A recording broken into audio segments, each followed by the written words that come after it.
Hello बच्चों, कैसे हो आप लोग? अच्छे होंगे बेटा। बेटा मैं आपको पढ़ा रही थी आपका अयोध्या सिंह उपाध्याय जी का चैप्टर है आपका पवन दूत। ठीक है बेटा। पवन दूतिका में बेटा 2 पार्ट में आपको पहले बता चुकी हूँ। इसके अभ्यास प्रश्न में आपको बता रही थी और आज मैं बताऊंगी इसके अभ्यास प्रश्न का ही 3rd पार्ट। ठीक है, तो जानते हैं हम आज अयोध्या सिंह उपाध्याय हरिऔध जी का चैप्टर पवन दूतिका का 3rd पार्ट। अयोध्या सिंह उपाध्याय क्या जानेंगे हम? अयोध्या अयोध्या सिंह अयोध्या सिंह उपाध्याय हरिऔध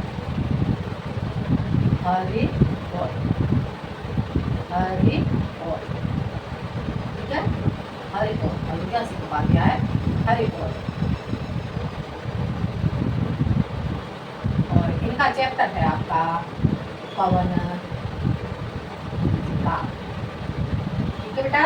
इसके 2 पार्ट में इसके अभ्यास प्रश्न के आपको बता चुकी हूँ और मैं आज आपको समझाऊंगी इसका 3rd पार्ट। क्या जानेंगे हम? अभ्यास प्रश्न और ये है आपका पार्ट 3rd। ठीक है बेटा। तो आगे देखते हैं हम। 2nd पार्ट में मैं आपको 4 खंड तक समझा चुकी थी, तो आज मैं आपको समझाऊंगी 6 खंड से। ठीक है, 6 खंड के अभ्यास प्रश्न आज मैं आपको बताऊंगी। कौन सा है? 6 खंड आपका बेटा हो जाता है। देखते हैं हम क्या बताया गया इसमें क्या कहते हैं। अयोध्या सिंह उपाध्याय जी कहते हैं। सभी बेटा अपनी अपनी बुक देखेंगे और बुक में देखेंगे 6 खंड। नीले फूले कमल दल सी गात की श्यामलता हो, नीले फूले कमल दल सी गात की श्यामलता है। पीला प्यारा बसन पट में पहनते हैं फबीला, पीला प्यारा बसन कट में पहनते हैं फबीला। छुपी काली अलख मुख की कांति को है बढ़ाती, सत्वस्तों से नवल तन की फूटती सी प्रभा है। सांच डाला सकल बप है दिव्य सौंदर्यशाली, सांच डाला सकल बप है दिव्य सौंदर्यशाली। सत्पुष्पों से सुरभि उसकी प्राण संपोषिका है, सत्पुष्पों से सुरभि उसकी प्राण संपोषिका है। दोनों कंधे प्रसव बरसे हैं बड़े ही सजीले, दोनों कंधे प्रसव बरसे हैं बड़े ही सजीले। क्या कहते हैं? लंबी बाहें कलव करसी शक्ति की पेटिका है, लंबी बाहें कलव करसी शक्ति की पेटिका है। अब क्या कहते हैं? पहले हम इसे जानेंगे बेटा। हम इसे कैसे करेंगे? पहले हम लिखेंगे इसमें नीले फूल से लेकर के पेटिका है। नीले फूल ये आपका हो जाता है बेटा अच्छा, नीले फूल और आपका हो जाएगा बेटा पेटिका। ठीक है, पेटिका आ गया समझ में? इस तरह से आपका ये हो जाएगा। अब क्या करना है हमें बेटा? इसके अभ्यास प्रश्न करेंगे। तो हम कैसे करेंगे? पहला क्वेश्चन आपका क्या होता है देखते हैं। पहला क्वेश्चन है, राधा पवन से कृष्ण को पहचानने का क्या उपाय बताती है? राधा पवन से कृष्ण को पहचानने का क्या उपाय बताती है? तो राधा कृष्ण जो पवन है, पवन को कृष्ण के पहचानने का क्या उपाय बता रही है? उनका शरीर कैसा होगा? नीले फूले कमल दल सी गात सी श्यामलता है। जो श्री कृष्ण का शरीर है, श्री कृष्ण का शरीर नीले फूले कमल के दल के समान श्यामल होगा और उन्होंने अपनी कमर में क्या फबीला वस्त्र पहन रखा होगा और छूटी काली अलख मुख पे की कांति को बढ़ाती। उनके मुख पर एक लट छूटी हुई होगी जो उनकी शोभा को बढ़ाती है और उनका संपूर्ण शरीर सांचे से ढले हुए के समान होगा तथा उनके दोनों कंधे ब्रह्मोत्सव पर के समान श्रेष्ठ होंगे और उनकी दोनों भुजाएं हाथी की सूंड के समान शक्ति की पेटिका के समान। ठीक है, तो हम पहला देखते हैं इसका क्वेश्चन कैसे लिखेंगे। देखो शॉर्ट में करेंगे बेटा हम इसे। देखो क्या कहते हैं, राधा पवन से कृष्ण को पहचानने का क्या उपाय बताती है? राधा पवन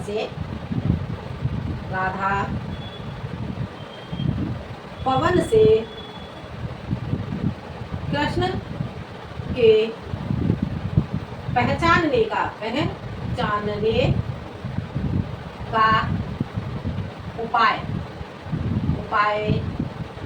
बताते हुए कहती है कि उनके उनके उनके शरीर की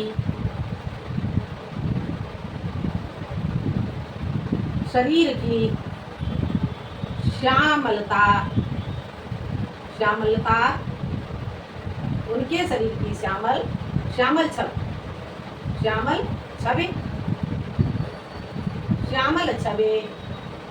नीले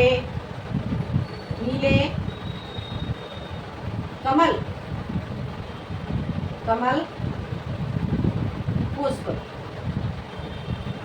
के समान है और वे अपने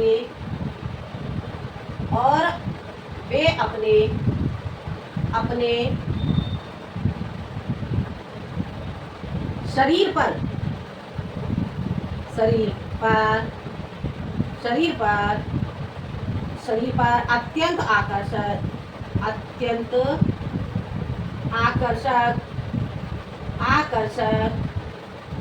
अत्यंत आकर्षक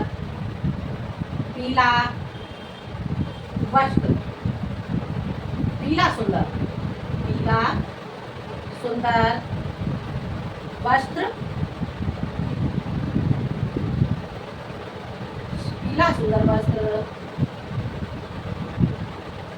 अत्यंत आकर्षक पीला सुंदर वस्त्र अपनी कमर में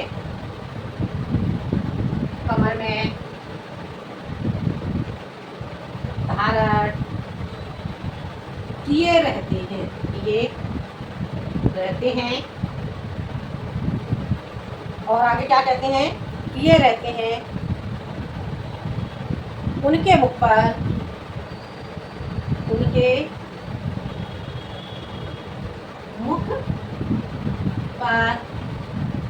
एक काली लट छूटी रहती है जो उनके मुख की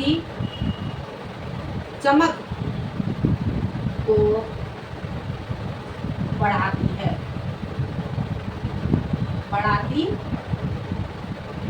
आगे बोलिए, उनके मुख की चमक को बढ़ाती है। और आगे क्या कहते हैं, उनका संपूर्ण शरीर अत्यधिक, चलो ये इतना छोड़ दो, उनके दोनों कंधे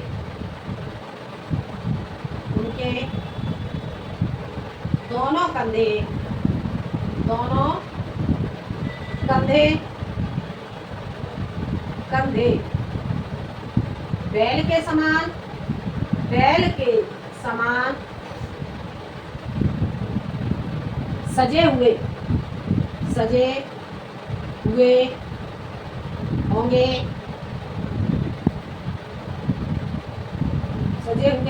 तथा उनकी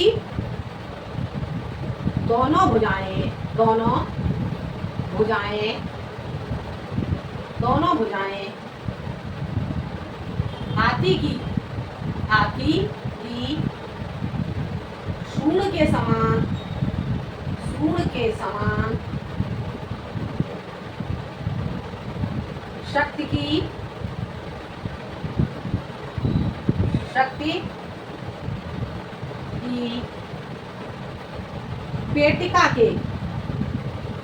पेटिका के समान है। आगे समझे, एक बार हम इस क्वेश्चन को देख लेते हैं।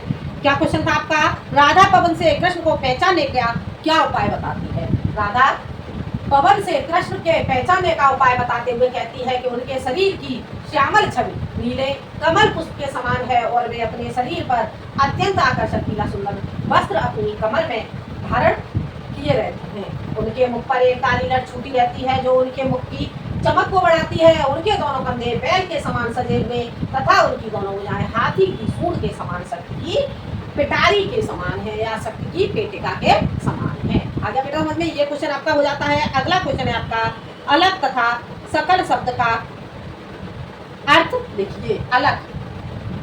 अलग का क्या हो जाएगा? अब इस क्वेश्चन का हम लिखेंगे आंसर, अलग तथा शकल शब्द का अर्थ लिखिए। सेकंड क्वेश्चन है आपका, सेकंड क्वेश्चन बेटा आपका हो जाता है अलग। अलग, अलग का आपका अर्थ हो जाता है बालों, बालों की लट, बालों की लट, ठीक है बेटा। और संपूर्ण, संपूर्ण, संपूर्ण का अर्थ, सॉरी ये था आपका सकल, सकल का अर्थ हो जाएगा संपूर्ण, ठीक है बेटा। सकल, सकल, सकल का आपका अर्थ हो जाएगा संपूर्ण। आगे समझ में? क्वेश्चन आपका क्या था? अलग तथा शकल शब्द का अर्थ लिखिए। तो अलग का आपका अर्थ हो जाता है बालों की लट, ठीक है। और सकल का अर्थ हो जाता है आपका संपूर्ण। हो गया क्लियर? समझ आ गया? तो ये क्वेश्चन बेटा आपको समझ में आ गया होगा। अब चलते हैं हम अगले क्वेश्चन, इतना आप लोग नोट कर लेंगे बेटा। अब हम अगला क्वेश्चन देखते हैं, अगले क्वेश्चन में क्या पूछा गया है, देखते हैं हम अगला क्वेश्चन।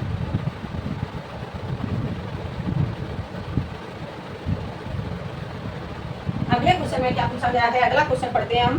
कलव करसी में कौन सा अलंकार है? कलव करसी में कौन सा अलंकार है? तो इसमें लिखेंगे हम कलव करसी में, तीसरा क्वेश्चन हो जाता है आपका कलव कर सी, कलव कर सी, ठीक है। क्या है? कलव कर सी में, कलव कर सी में उपमा, उपमा अलंकार है, उपमा अलंकार है। आगे समझे? क्या क्वेश्चन है आपका? कलव करसी में कौन सा अलंकार है? तो ये आपका हो जाता है कलव करसी में उपमा अलंकार है। ये आपको समझ में आ गया होगा बेटा। अगला क्वेश्चन है इसका, अगला क्वेश्चन है रेखांकित अंश का भावार्थ लिखिए। रेखांकित अंश आपको करना होगा। तो बेटा हम जानेंगे इसका रेखांकित अंश। रेखांकित अंश आपका कहाँ से किया गया है? दोनों कंधे प्रसव वर्षे हैं बड़े ही सजीले, लंबी बाहें कलव करसी शक्ति की पेटिका है, ठीक है। तो अब हम इसे देखेंगे बेटा। अब हम इसे कैसे करेंगे? रेखांकित अंश की व्याख्या, ठीक है। अगला क्वेश्चन है आपका रेखांकित, रेखांकित अंश की, अंश की व्याख्या। रेखांकित अंश की व्याख्या करेंगे बेटा। तो इसे हम कैसे करेंगे? प्रस्तुत पद्यांश में, प्रस्तुत पद्यांश में, पद्यांश में हरे औध जी, हरे औध, हरे औध जी कहते हैं कि, कहते हैं कि राधिका जी, राधिका जी पवन दूतिका से, पवन दूतिका से कहती हैं कि, कहती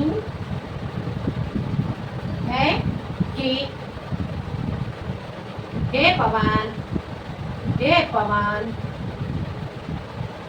मेरे प्रियतम, मेरे प्रियतम श्री कृष्ण के, श्री कृष्ण के, श्री कृष्ण के क्या है?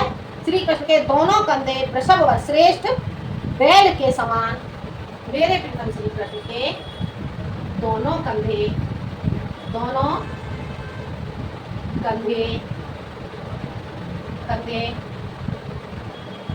श्रेष्ठ वर्ग के समान, श्रेष्ठ बैल के समान, बैल के समान, समान सजे हुए होंगे, सजे हुए होंगे, सजे हुए होंगे तथा, सजे हुए होंगे तथा उनकी दोनों भुजाएं, तथा, तथा उनकी, उनकी दोनों भुजाएं, दोनों भुजाएं, भुजाएं हाथी की सूंड के समान, हाथी की सूंड के समान, हाथी की सूंड के समान कैसी होंगी? लंबी बाहें, कलम करसी, शक्ति की वेदिका है। हाथी की सूंड के समान लंबी, लंबी तथा शक्ति की पिटारी के समान है। आगे समझ में क्या हो जाता है आपका रेखांकित अंश की व्याख्या? प्रस्तुत पद्यांश में हरिओत जी कहते हैं कि राधिका जी पवन दूतिका से कहती हैं कि हे पवन, मेरे प्रीतम श्री कृष्ण के दोनों कंधे श्रेष्ठ बैल के समान सजे हुए होंगे तथा उनकी दोनों भुजाएं हाथी की सूंड के समान लंबी तथा शक्ति की पिटारी के समान है। आगे समझ में? अगला क्वेश्चन है आपका बेटा, पाठ का शीर्षक और कवि का नाम लिखिए। तो बेटा ये क्वेश्चन मैं आपको जो फर्स्ट पार्ट मैंने बताया था वहां मैं आपको बता चुकी हूँ, बाकी मैं आपको बता देती हूँ। पाठ का शीर्षक हो जाएगा आपका पवन दूतिका और पाठ के कवि का नाम हो जाएगा आपका अयोध्या सिंह उपाध्याय हरि। ठीक है बेटा, तो ये क्वेश्चन आप लोग फर्स्ट पार्ट से कर लेंगे। आगे हम चलते हैं अगले ज खंड। ये आपका जो छा खंड है ये कंप्लीट हो जाता है। अब हम जानेंगे आपका अगला पद खंड है ज खंड की ओर चलते हैं बेटा। हम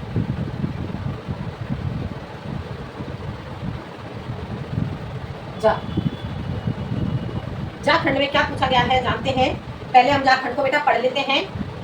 सूखी जाती मलिन लतिका जो धरा में पड़ी हो, तो पाँवों के निकट उसको श्याम के लागे राना, जो सीधे से प्रकट करना प्रीति से वंचिता हो, मेरा होना अति मलिन और सूख देने ते जाना, कोई पत्ता नवल तर का पीत जो हो रहा हो, तो प्यारे के द्रव्य गुल के सामने ला उसे ही धीरे धीरे संभल रखना और उन्हें यों बताना, नीला होना प्रबल दुख से रोसिता सा हमारा। अब यहाँ पे क्या बताया गया बेटा देखते हैं। सूखी जाति से लेकर के और हो जाएगा हमारा सा हमारा। ठीक है, सूखी जाति जाखंड, सूखी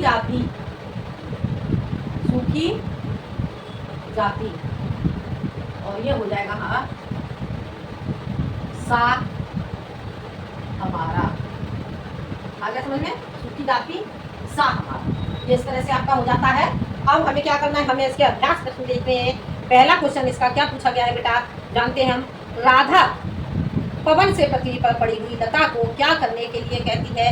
राधा पवन से पृथ्वी पर पड़ी हुई लता को क्या करने के लिए कहती है? तो इसका हम आंसर लिखेंगे राधा पवन से, पहला क्वेश्चन है बेटा आपका, राधा पवन से पृथ्वी पर पड़ी हुई लता को, राधा पवन से पृथ्वी पर पड़ी हुई लता को श्री कृष्ण के चरणों में, श्री कृष्ण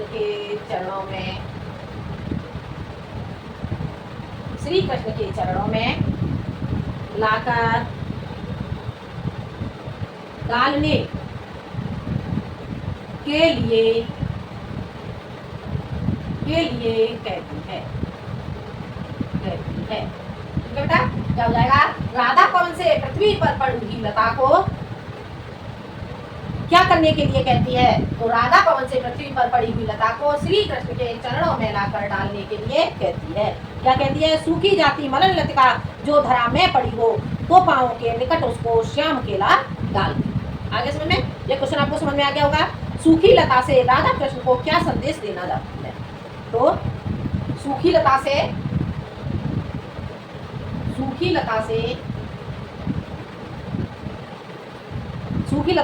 राधा कृष्ण को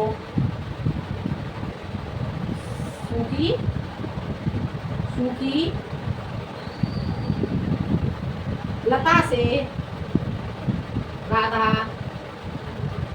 को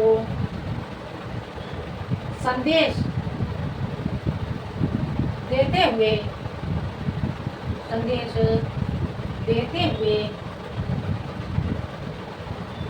कहती है कि इस लता के समान ही आपकी राधा भी आपके वियोग में सूखती व मलिन होती जा रही है।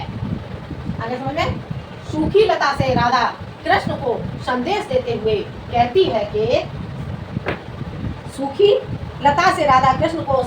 हुए कहती है कि इस लता के समान ही आपकी राधा भी आपके वियोग में सूखती व मलिन होती जा रही है। आगे समझ में? ये क्वेश्चन आपको समझ में आ गया होगा बेटा।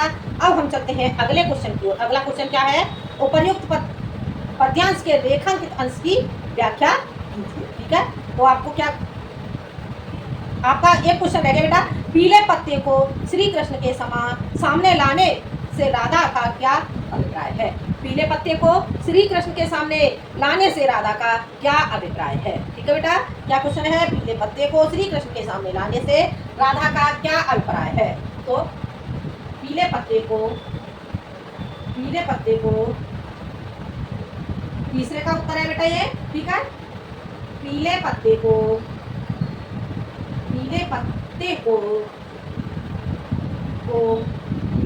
श्री कृष्ण के सामने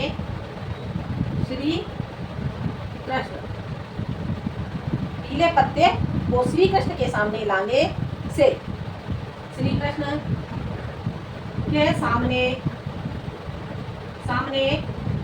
लाने से राधा का अभिप्राय है कि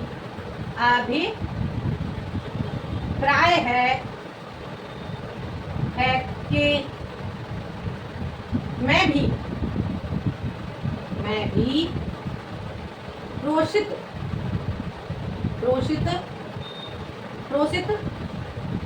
क्या है?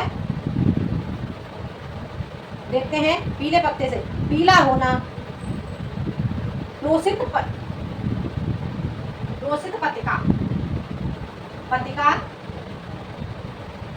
पत्रिका नायिका के समान पीली पड़ती जा रही हूँ।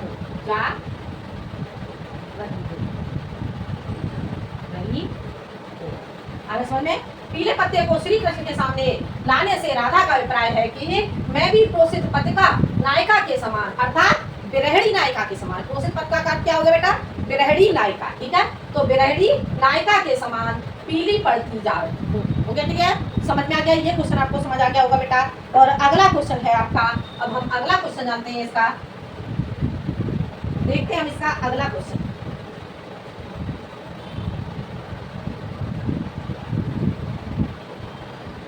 अगला क्वेश्चन में क्या कहते हैं जान लेते हैं बेटा।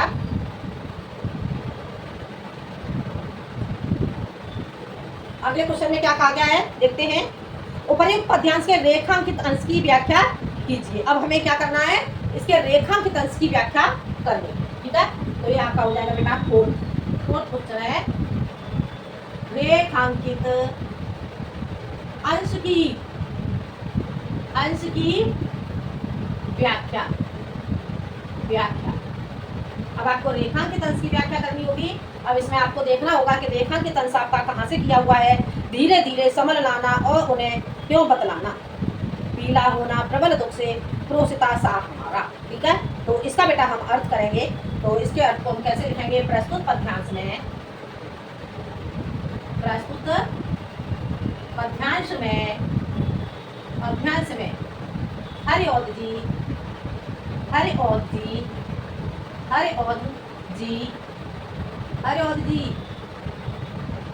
कहते हैं कि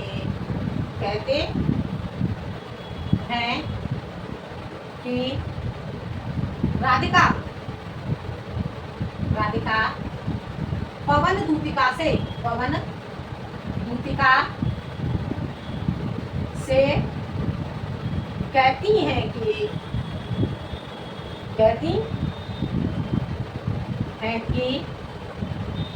हे पवन,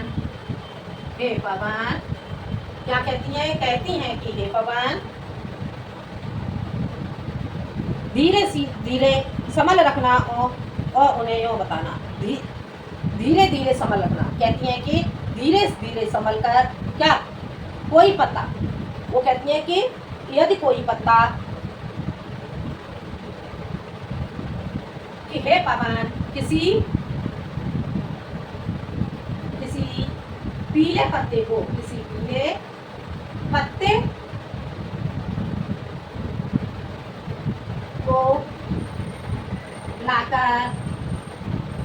लाकर मेरे प्रियतम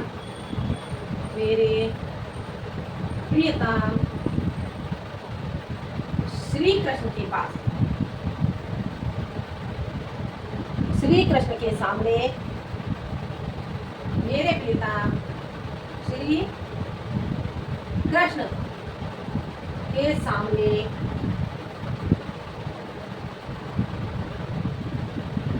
लाकर धीरे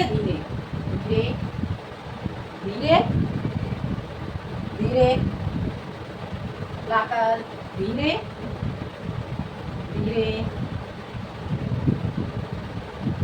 संभल कर, ये समझ आ रहा है बेटा आपको? हाँ है, ठीक है। संभल कर, धीरे संभल कर रखना, और उन्हें बताना कि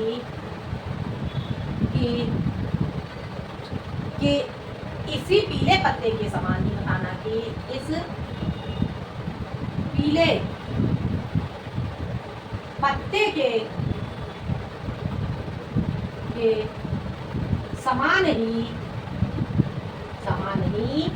आपकी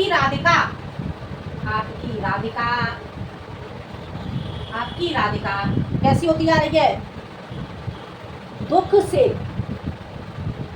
आपकी राधिका आपके वियोग में दुखी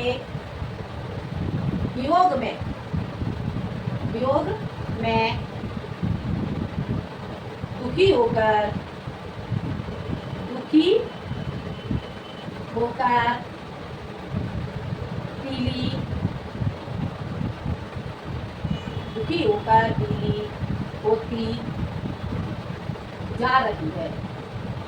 पीली होती जा रही है, आगे समझ में? प्रस्तुत पद्यांश में हरिओध जी कहते हैं कि राधिका पवन दूतिका से कहती हैं कि हे पवन, किसी पीले पत्ते को लाकर मेरे प्रीतम श्री कृष्ण के सामने धीरे संभल कर रखना। लाकर यहाँ से मिटा देंगे क्योंकि हमने लाकर पहली लिख दिया है, ठीक है। धीरे संभल कर रखना और उन्हें बताना कि इस पीले पत्ते के समान ही आपकी राधिका आपके वियोग में दुखी होकर पीली होती जा रही है। आगे समझ में? यह आपका हो जाता है बेटा रेखांकित अंश की व्याख्या। और अब हम चलते हैं बेटा अगले क्वेश्चन में, ये आप लोग नोट कर लेंगे, ठीक है। अब हम देखते हैं बेटा अगला क्वेश्चन।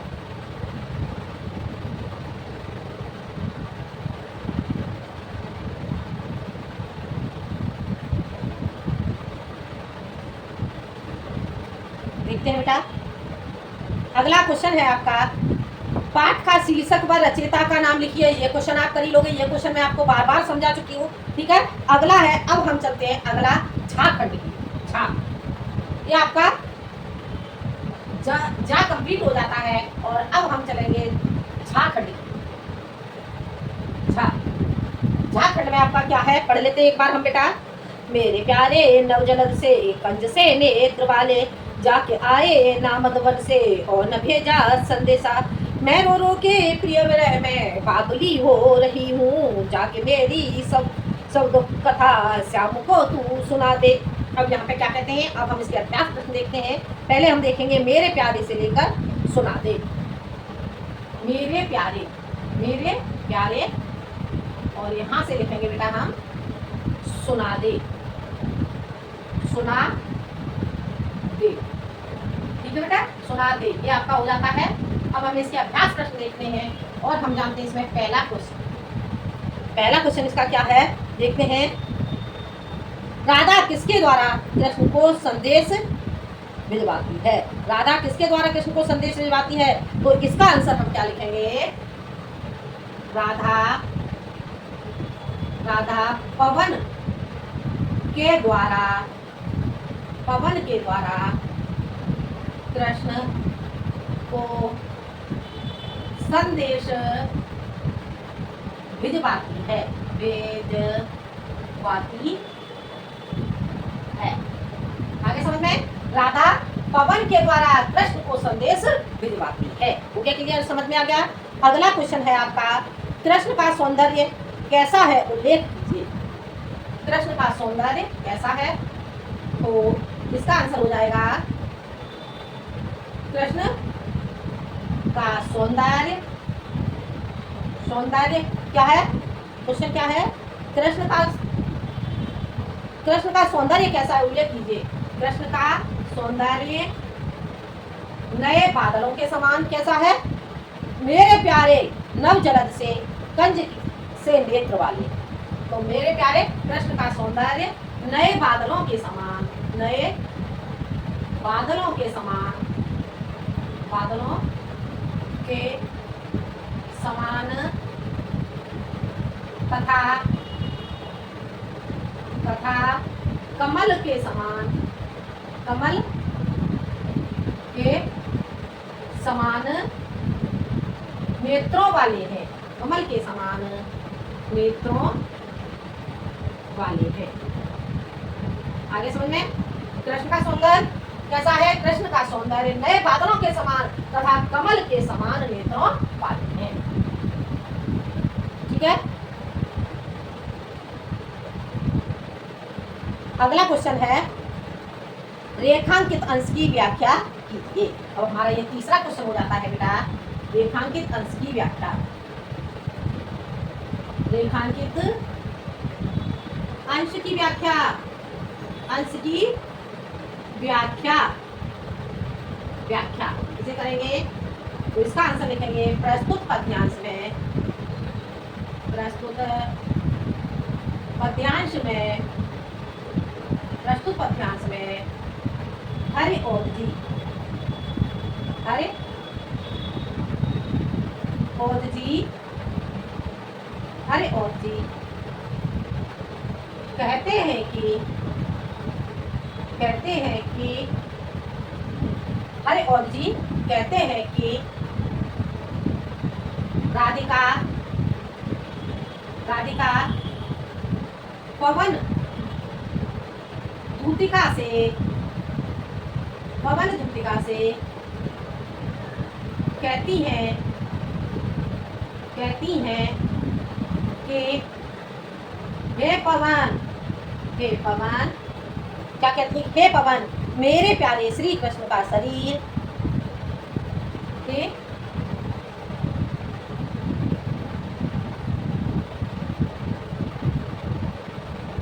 हे पवन, मेरे प्यारे श्री कृष्ण का शरीर नए बादलों के समान, नए बादलों के समान, नए बादलों के समान, और क्या कहती हैं? नए बादलों के समान तथा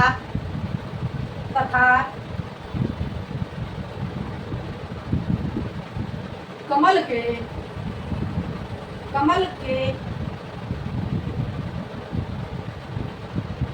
ऐसे लिखो, नए बादलों के समान है, समान है तथा उनके नेत्र कमल के समान है, कमल के समान है, समान है। उनके नेत्र कमल के समान है। और क्या कहती है, जाके आए न मधुबन से और न भेजा संदेशा, समान है। जब से वे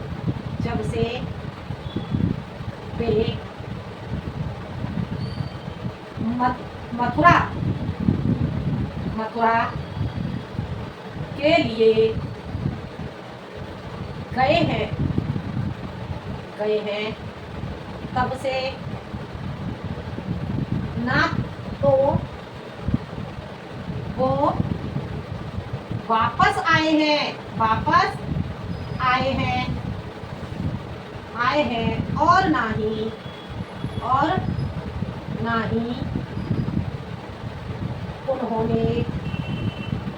उन्होंने कोई संदेशा भेजा है,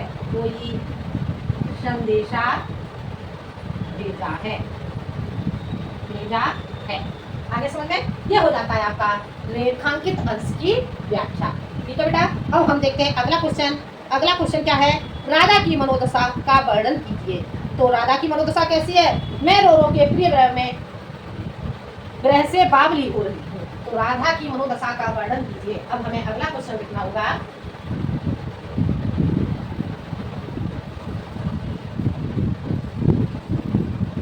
अगले क्वेश्चन का हम आंसर जानेंगे बेटा। क्या है, राधा की मनोदशा का वर्णन कीजिए। ये आपका फोर्थ क्वेश्चन हो जाता है बेटा। उत्तर है इसका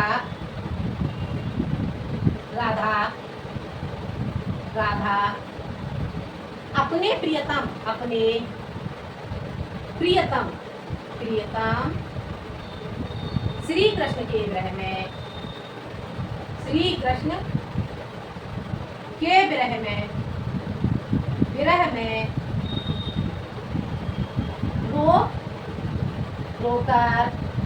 रो रोकर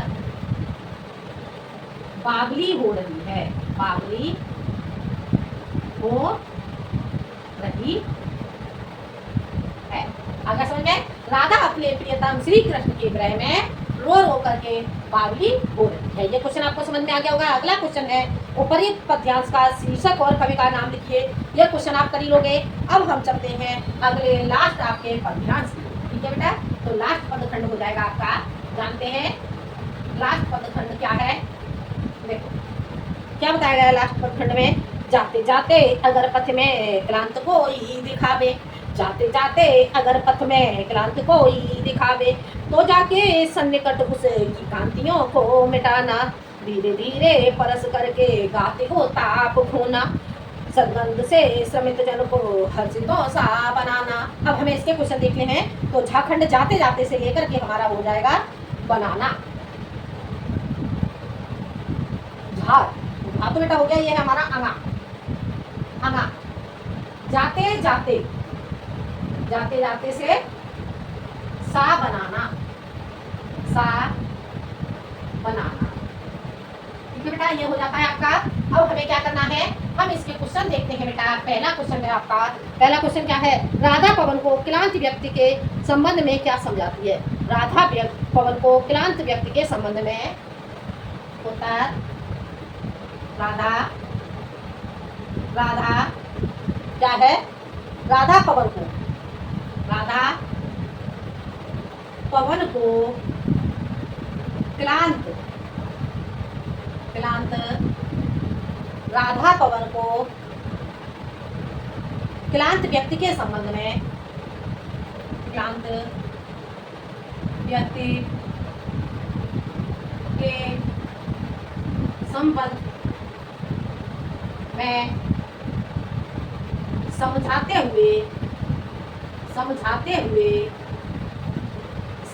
हुए कहती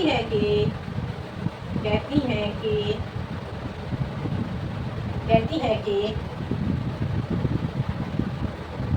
समझाते हुए क्या कहती हैं, संबंध में समझाते हुए कहती हैं कि क्या समझाती हैं कि जाते जाते अगर जाते समय हे पवन कि हे पवन हे पवन मार्ग में जाते समय मार्ग में जाते समय यदि तुझे यदि तुझे यदि तुझे यदि तुझे क्या जाते जाते अगर पथ में क्रांति कोई दिखावे, अब जाते जाते मार्ग में जाते समय तुझे कोई कोई दुखी दुखी कोई दुखी, क्वेश्चन क्या था आपका, देखो एक बार, कोई दुखी व्यक्ति व्यक्ति दिखाई दे तो तू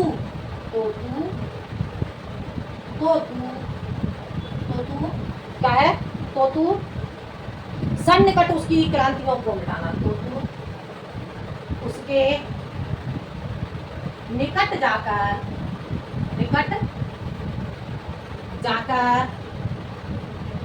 उसके दुखों को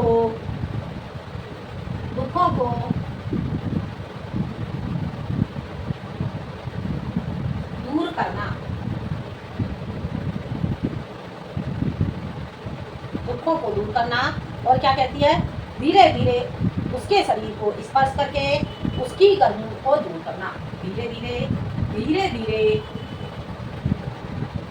धीरे धीरे धीरे धीरे उसके शरीर की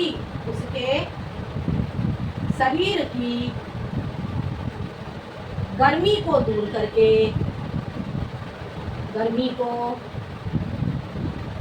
दूर करके उसके शरीर की गर्मी को दूर करके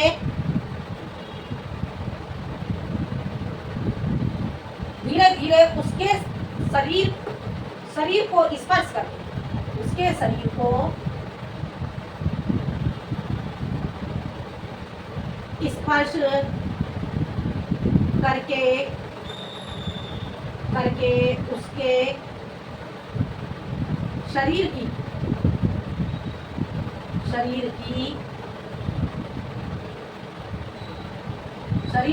गर्मी को दूर करना,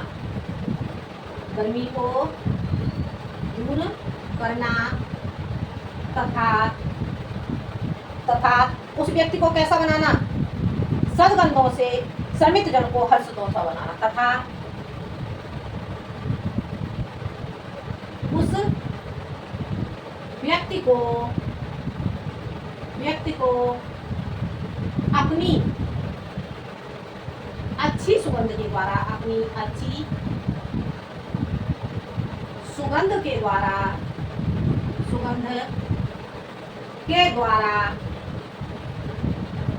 प्रसन्न मन वाला बनाना। आगे समझ में क्या कहती है, राधा पवन को क्रांत व्यक्ति के संबंध में समझाते हुए कहती है कि हे पवन, मार्ग में जाते समय यदि तुझे कोई दुखी व्यक्ति दिखाई दे तो तू उसके निकट जाकर उसके दुखों को दूर करना, धीरे धीरे उसके शरीर को स्पर्श करके उसके शरीर को की गर्मी को दूर करना, तथा उस व्यक्ति को अपनी अच्छी सुगंध के द्वारा प्रसन्न मन वाला बनाना। यह आपका आंसर हो जाता है बेटा। अब हम चलते हैं बेटा अगले क्वेश्चन की ओर। अगला क्वेश्चन क्या है, राधा ने पवन को पथिक महिला के साथ कैसा व्यवहार करने के लिए निर्देश दिया। तो इसका आंसर लिखेंगे बेटा हम। अगला क्वेश्चन है, यह क्वेश्चन आपको समझ में आ गया होगा।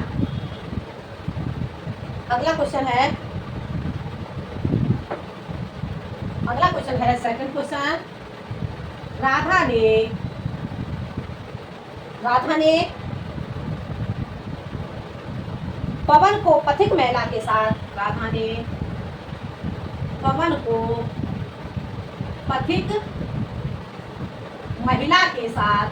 महिला के साथ साथ सहानुभूतिपूर्ण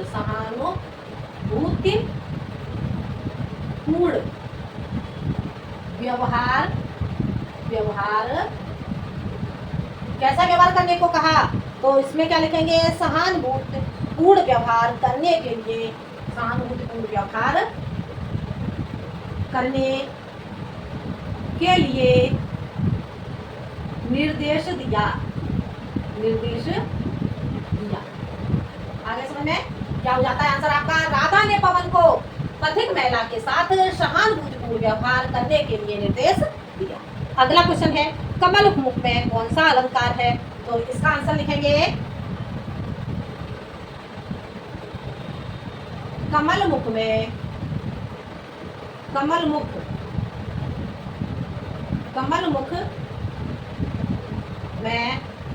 रूपक अलंकार है। आगे समझ में, कमल मुख में रूपक अलंकार है। ठीक है, हो गया क्लियर, ये क्वेश्चन आपको समझ में आ गया होगा। अगला क्वेश्चन है बेटा आपका, रेखांकित अंश की व्याख्या कीजिए। ठीक है, रेखांकित अंश का भावार्थ स्पष्ट कीजिए। तो बेटा जो आपका ये पद है, इसमें कहीं भी आपका रेखांकित नहीं किया गया है, बाकी इसका अर्थ मैं आपको समझा चुकी हूँ, एक बार फिर से बता देती हूँ सारे का ही, तो आप लोग कर लेंगे। जाते जाते प्रस्तुत पद्यांश में राधिका जी पवन से कहती हैं कि हे पवन, जाते जाते अगर मार्ग में तुझे कोई दुखी व्यक्ति दिखाई दे तो तू उस व्यक्ति के पास जाना और उसके दुखों को दूर करना। धीरे धीरे उसके शरीर को स्पर्श करके उसके शरीर की गर्मी को दूर करना तथा अपनी अच्छी सुगंध से उस श्रमित जन को प्रसन्न मन वाला बनाना, उस थके हुए व्यक्ति को प्रसन्न मन वाला बनाना। ये हो जाता है आपका इसका अर्थ। ठीक है बेटा, अगला क्वेश्चन है आपका, उपर्युक्त पद्यांश के पाठ व शीर्षक का नाम लिखिए। यह क्वेश्चन बेटा मैं आपको बार बार बता चुकी हूँ, तो यह क्वेश्चन आप कर ही लोगे। उपर्युक्त पद्यांश के पाठ का नाम हो जाता है आपका पवन दूतिका, और इसके पाठ का शीर्षक, ठीक है, शीर्षक आपका क्या होता है, पवन दूतिका। ठीक है, और उसके कवि का नाम हो जाता है आपका अयोध्या सिंह उपाध्याय हरे। ठीक है बेटा, तो ये था आपका बेटा चैप्टर अयोध्या सिंह उपाध्याय हरे और जी का चैप्टर पवन दूतिका। इसके अभ्यास प्रश्न बेटा आपको समझ में आ गए होंगे। अब मिलते हैं बेटा हम अगले वीडियो में आपके अगले चैप्टर के साथ। हम अगले चैप्टर के अभ्यास प्रश्न आपको मैं बताऊंगी, और जो उसकी संपूर्ण व्याख्या है, संपूर्ण व्याख्या मैं आपको पहले बता चुकी हूँ।